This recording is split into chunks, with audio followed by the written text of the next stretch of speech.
Olá, Paz do Senhor Jesus, bom dia, boa tarde a todos.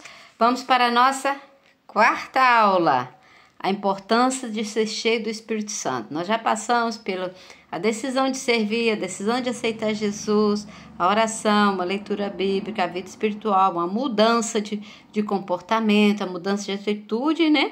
Até chegarmos ao batismo. Então hoje nós vamos falar sobre a importância de ser cheio do Espírito Santo. Não é só aceitar Jesus, não é só batizar, não é só vir ao culto. É preciso ser cheio do Espírito Santo. Porque como é que Deus vai falar comigo? Como é que eu vou? Eu falo sempre que nós devemos orar até nós ouvirmos a voz de Deus. E como é que eu ouço a voz de Deus? Quando eu estou cheio do Espírito Santo, né? Quem é o Espírito Santo? Quando Jesus contou aos seus discípulos que irá morrer, provavelmente eles se sentiram muito tristes. Mas imagino Jesus dizendo a você que, como resultado da sua ida, Deus enviaria outro amigo, né? O Espírito Santo, o Consolador. O Espírito Santo não é uma fumaça, não é um vulto, não é um vento, né? Ele é uma pessoa da Trindade, faz parte da pessoa da Trindade. Pai, Filho e Espírito Santo. A Trindade são os três em um. São três, mas são um. Tipo assim, a família Lacerda. Eu, meu esposo, meu filho, entendeu? Então, a Trindade é a família do Senhor Jesus, a família espiritual, né?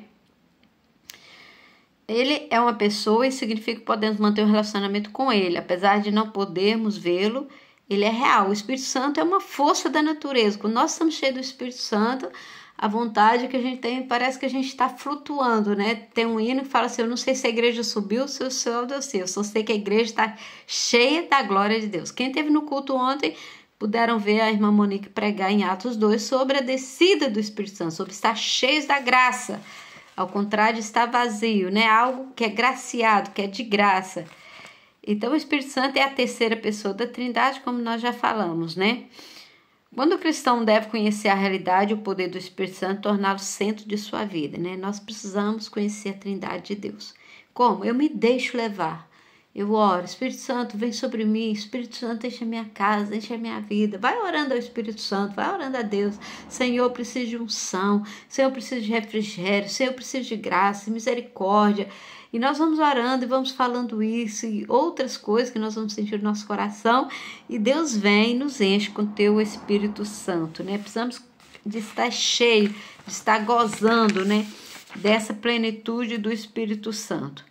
Todo dia pode ser uma aventura para o cristão que conhece da plenitude do Espírito Santo e vive sempre do seu controle. O saudoso Billy Graham, fundador da Cruzada Estudantil e Profissional para Cristo, nos apresenta três espécies de pessoas que a Bíblia nos mostra. O homem natural, que está em 1 Coríntios 2,14, a vida controlada pelo ego, ou seja, eu, você, o homem humano nessa terra, né? Cristo fora da nossa vida, ego ou finito entronizado, interesses controlados pelo ego, né? Quem vive na igreja só por vir, quem faz as coisas só por fazer, né? Isso é o ego humano, né? O homem espiritual, que está em 1 Coríntios 2,15, é a vida controlada por Cristo, né? Cristo entronizado na nossa vida, o nosso ego é destronado, interesse sob o controle de Deus. Quando nós somos um homem espiritual, a nossa vida tem que ser regida por Deus. Quando nós somos um homem natural, nós queremos controlar e assumir o controle de tudo, né? Mas a nossa vida espiritual, quem controla é Deus. E, por fim, o homem carnal, que está em 1 Coríntios 3, 1-3. A vida é controlada pelo ego, pela emoção, pela altivez de espírito, né? Cristo não tem lugar na nossa vida.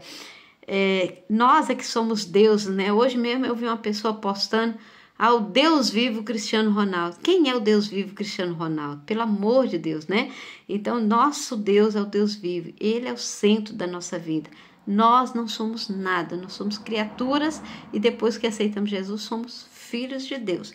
Então, esses três homens é preciso ter seu espaço, mas o principal homem é o homem espiritual.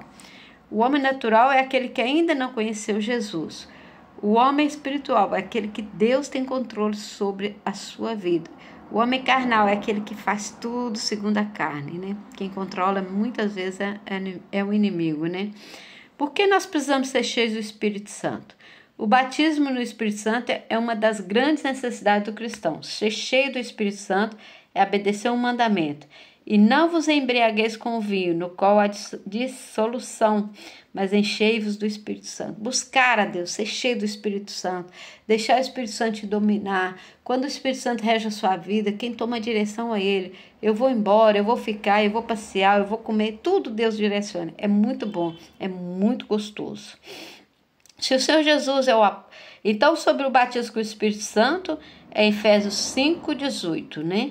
Fala sobre isso. E se o Senhor Jesus e os apóstolos foram cheios do Espírito Santo, então nós também precisamos ser cheios do Espírito Santo. Lucas 4:1, depois temos lá em Atos 2:4 também, que fala sobre a descida do Espírito Santo, o Pentecoste, o batismo, o renovo. Gente, experimenta, viu? Experimenta buscar, experimenta jejuar, experimentem pagar um preço, que vocês vão ver que coisa maravilhosa, que coisa gostosa é ser cheio do Espírito Santo, é ser batizado, é ter direção de Deus. A Bíblia emprega várias expressões para descrever esse enchimento. Ficar cheio do Espírito Santo, Atos 2:4, ser batizado com o Espírito Santo, ser revestido do Espírito Santo. Leia aí na apostila, tem aí as referências, tá tudo aí. E Deus vai te encher do Espírito Santo, e você vai falar em línguas, você vai orar. A Bíblia diz que nós imporíamos as nossas mãos sobre os enfermos e eles seriam curados. É muito importante ser cheio do Espírito Santo. É muito importante ser batizado com o Espírito Santo. Mais importante do que ser batizado nas águas é ser batizado com o Espírito Santo. Condições para ser cheio do Espírito Santo. Apesar de que eu não acho que é a condição, né? Quando Deus quer, Deus faz. Mas é preciso seguir algumas regras, algumas formas de viver, algumas formas de cristianismo. Desculpa. Precisamos ter um coração limpo, um coração perdoador, um coração amoroso. Precisamos ter sede de Deus, precisamos buscar a Deus, pagar um preço, orar, pedir oração aos pastores, aos bispos, aos diáconos, orar sempre, pedir oração sempre na igreja e viver e vir a Jesus com fé e receber o batismo do Espírito Santo. Se não crer, não adianta. O Espírito Santo só vem sobre aquele que crê. Você crê que Deus pode fazer, Ele vai fazer. Ele vai te encher. E o Espírito Santo, ele não é baderneiro, né? Muitas vezes as pessoas caem no chão, fazem gritaria. Não, o Espírito Santo não faz bagunça. O Espírito Santo é amoroso, é educado. Podemos chorar, alegrar, dançar, pular, mas nada de baderna, nada de anarquia. Quem faz isso é o inimigo. E na igreja não há lugar para o inimigo, há lugar para Deus e há lugar para o Espírito Santo.